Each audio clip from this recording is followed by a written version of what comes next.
அந்த அறிவிப்போல் அன்ப தருவாளே சின்ன அறிவிப்பும் இன்றி சுடுவாளே நீயும் தும்மிடி தும்மிடி ஆயுசு 100ஆக என்னுயிர் உன்னோட பத்திர சொத்தாக என் பார்வை உன்னோடு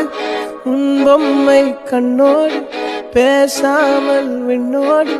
நாம் மிதந்து போவோம் காதாரா அடியாரோ நான் தாங்க மாறோடு